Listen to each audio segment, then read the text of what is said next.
Dear friends, welcome to our English channel Speak English with RK Jangad। आज का lesson है lesson number 13। Start speaking English with simple present. Simple present से हम English बोलना शुरू करेंगे।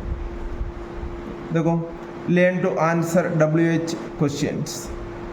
हिंदी प्रश्नवाचक वाक्यों के बीच में अगर प्रश्न सूचक शब्द जैसे क्या, कैसे, कब, कौन सा, कहाँ, क्यों, कितनी दूर आदि शब्द प्रयुक्त होता है तो हमें पता चलना चाहिए वो हिंदी में एक प्रश्नवाचक वाक्य है। इस प्रकार का हिंदी में बीच में प्रश्न सूचक शब्द आने वाले वाक्यों को हम अंग्रेजी में कैसे बोलेंगे या कैसे लिखते हैं। पिछले लेसनों में मैंने आपको क्या से शुरू होने वाले हिंदी वाक्यों का अंग्रेजी बनाना सिखाया और इसका भी आंसर यस और नो में देते हैं और यस और नो में कैसे आंसर देते ये भी आपको गोल्डन रूल के साथ आपको बताया। मैं विश्वास करता हूँ कि आपने घर पर प्रैक्टिस किया होंगे और अंग्रेजी बोलना आज का ज़माना की बहुत ज़रूरत है, इसलिए मेरा इससे सिंपल तरीक़े से आप लोग सभी अंग्रेजी बोलना सीख जाएंगे।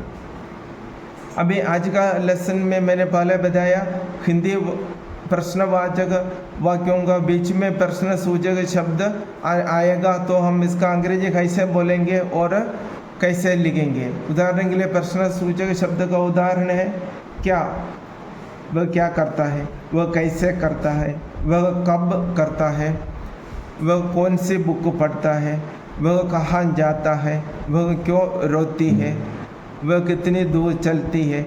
इस प्रकार का वाक्य हम अंग्रेजी में कैसे बोलेंगे या कैसे लिखते हैं। इसके लिए ऐसा प्रश्न सूचक शब्द को हम WH वर्ड्स कहते हैं। क्योंकि अधिकतर तो WH से ही चालू होते हैं और इन वाक्यों के लिए हिंदी बनाने के लिए हिंदी शब्द क्या, कैसे, कब, कौन सा, कहाँ, क्यों, कितनी दूर आदि के लिए हम क्या बोलते हैं इंग्लिश में। देखें, क्या के लिए हम बोलते हैं व्हाट, कैसे के लिए बोलते हैं हाउ, कब के लिए हम बोलते हैं व्हेन, कौन सा के लिए हम बोलते हैं विच, कहाँ के लिए बोलते हैं वेयर, क्यों के लिए हम बोलते हैं वाई, कितने दूर के लिए हम बोलते हैं हाउ फार और कितनी बार के लिए हम बोलते हैं हाउ ऑफन और कितनी बार के लिए और भी है हाउ मेनी टाइम्स और कितनी बार के लिए एक और है हाउ फ्रीक्वेंटली।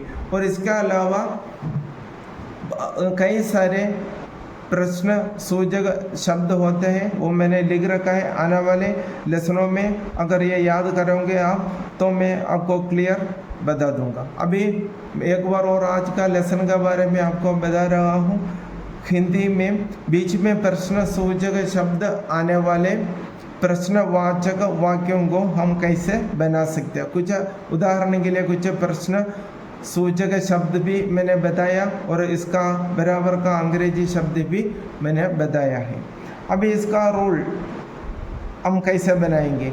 पिछले लेसन में मैंने आपको बताया था हिंदी में क्या से शुरू होने वाले वाक्य कैसे अंग्रेजी में बनाते हैं और उसी प्रकार ये भी बनाते हैं। इधर केवल मैंने WH वर्ड लिखा है। इसके अलावा do, does plus subject plus verb की first form plus object plus question mark है। आपको पता है डू बहुवचन के साथ आता है, डस एक वचन के साथ आता है। अभी इसका अतिरिक्त हमने जोड़ा है केवल WH वर्ड। WH वर्ड का उदाहरण मैंने लिखा है और हिंदी सुनने पर अपन को यह शब्द आएगा तो ये इंग्लिश का बराबर का शब्द है। आप लोगों को समझ में आता है, मैं पूरा विश्वास करता हूँ। देखिए, कुछ एग्जाम्पल मैंने लिखा है। हम किताबें क्यों पढ़ते हैं। इसमें आपको इस सेंटेंस सबसे पहले आपको इस सेंटेंस देखने पर ये कौन सी टेंस में लिखा है या कोई अपने पास पूछेंगे तो कौन सी टेंस में पूछे, अपने मन में दिमाग में जल्दी आना चाहिए। हम किताबें क्यों पढ़ते हैं सुनने पर अपन को जल्दी समझ में आ गए हैं। ते जोड़ कर आए, ते जोड़ कर ते हैं, ते है जोड़ कर आया तो आपको पता है ये सिंपल प्रेजेंट है। फिर आप फटाफट हमें यह देखना है सब्जेक्ट होने हम यानी वी यानी बहुवचन है, ठीक है। और फिर ये इंट्रोगेटिव सेंटेंस है, कैसे पता चलेगा? यानी प्रश्नवाचक वाक्य कैसे पता चलेगा? हम किताबें क्यों पढ़ते हैं?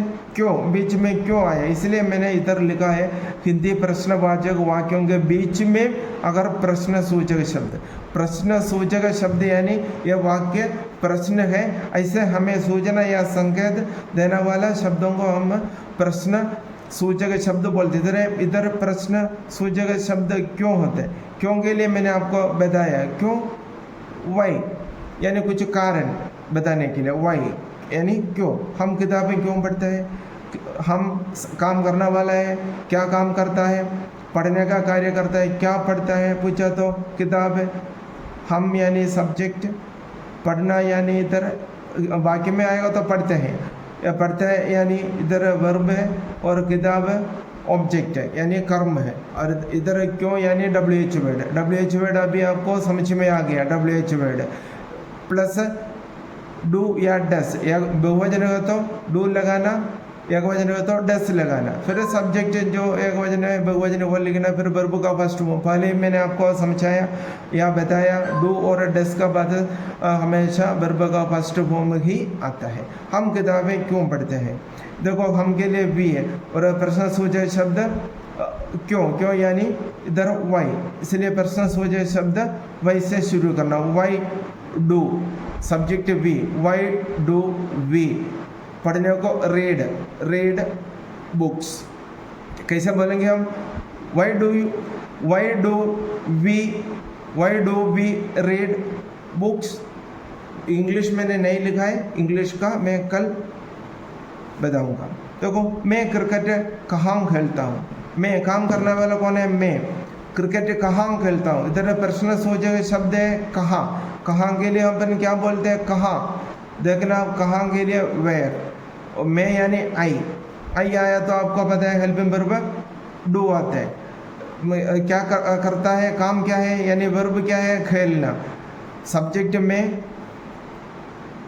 वर्ब खेलना, ऑब्जेक्ट क्रिकेट, WH वर्ड कहाँ के लिए आप देखना वेयर। देखो कैसे काम करेंगे, where do I play cricket. देखो नेक्स्ट, आप अंग्रेजी कैसे बोलता है? आप सब्जेक्ट, आप यानी यू। कैसे यानी इधर मैंने लिखा है कैसे। देखो कैसे यानी हाउ, तरीका बताना। हाउ यानी कैसे। बोलता हूँ, बोलता है तो आपको पता चल गया ये सिंपल प्रेजेंट है। हम बोलिए, देखो आपके लिए हम यू बोलते हैं, ये यू यानी बहुवचन है। और कैसे को हम क्या बोलते हैं? कैसे, हाउ डू यू रीड, बोलना, how do you speak English. देखो नेक्स्ट, मम्मी भोजन कब बनाती है? काम करने वाला मम्मी है, क्या काम करते हैं? भोजन बनाने का कार्य करता है। और इसमें प्रश्नसूचक शब्द है कब के लिए हम क्या बोलते हैं? व्हेन। देखो मम्मी एक वचन है तो हम डस लगाएंगे, कैसे बोलेंगे हम? उदाहरण के लिए कब, व्हेन डस मम्मी बनाना, खाना बनाने को हम कुक बोलते हैं। When does mummy cook food, object. आगे है ना समझ में आपको? इतना आज का लेसन इतना ही है, और आप ध्यान से पढ़ें, लिखें और सब्सक्राइब करें, शेयर करें और लाइक करें, कमेंट करें। धन्यवाद।